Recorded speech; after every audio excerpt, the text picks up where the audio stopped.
आहेत, कायदा सुव्यवस्थेचा प्रश्न निर्माण होऊ शकतो, काय अधिकची माहिती प्राप्त झाली का तुम्हाला या आंदोलनांच्या बाबतीत? बघा असं आहे की लोकशाहीमध्ये आंदोलन करण्याचा अधिकार सर्वांना आहे. केवळ लोकशाहीमध्ये आंदोलन करतानाही संविधानाने दिलेले हक्क आणि त्यासोबत संविधानाने टाकलेली जबाबदारी या दोन्ही गोष्टी लक्षात घेतल्या पाहिजे.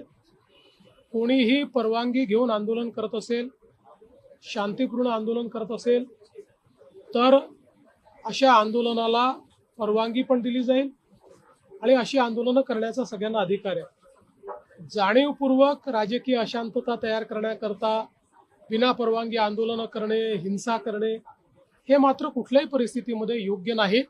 त्याच्यावर आवश्यक ती कारवाई केली जाईल. सजा प्रवृत्ती यासाठी प्रयत्न करतात. काही चुकीच्या प्रवृत्ती आहेत का यामध्ये? कारण दिल्लीत असेल, मुंबईत देखील अशाच पद्धतीने. बघा एक गोष्ट तर निश्चित आहे की कुठलंही आंदोलन आपण बघितलं, ज्यावेळेस आंदोलन फेसलेस असतं त्यावेळी काही प्रवृत्ती त्या आंदोलनात शिरतच असतात आणि त्या प्रवृत्ती त्या आंदोलनाचा फायदा घेऊन त्या आंदोलनाच्या खांद्यावर बंदूक ठेवून आपलेही स्वार्थ कसे आपल्याला पूर्ण करता येतील असा प्रयत्न करत असतात.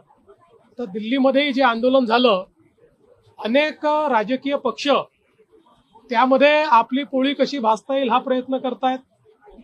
अनेक अशा संघटना की ज्या संघटनांचा या विषयाशी घेणं देणं नाही आहे, पण अराजकता कशी तयार करता येईल त्याचाही प्रयत्न करतायत. ज्यावेळी फेसलेस आंदोलन असतं त्यावेळी आपण दिल्लीमध्ये देखील बघितलं की कशा प्रकारे नेतृत्वहीन अशा प्रकारचं एक त्या ठिकाणी व्यवस्था आपल्याला पाहायला मिळाली.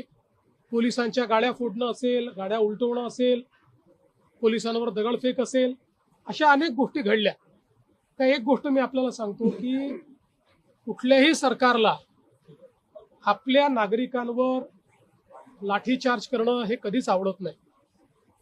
पण काल आपण बघितलं असेल ज्या प्रकारची अवस्था त्या ठिकाणी होती, जर पोलिसांनी कंट्रोल घेतला नसता तर अनेक अनावश्यक अशा गोष्टी त्या ठिकाणी घडल्या असत्या.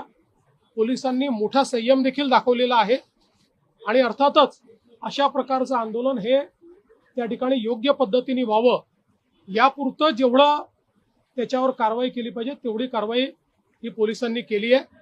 मला असं वाटतं की याच्या खोलात जर आपण गेलो तर मी काही सगळ्या आंदोलकांवर त्या ठिकाणी कुठलाही आरोप करू इच्छित नाही. काही लोक चांगल्या भावनेने देखील करत असतील, पण हे निश्चित आहे की त्याच्यात असे लोकही घुसलेले आहेत की ज्यांना आपला स्वार्थ साधायचा आहे, ज्यांना या नीटशी काही घेणं देणं नाहीये, ज्यांना केवळ अराजकता तयार करायची.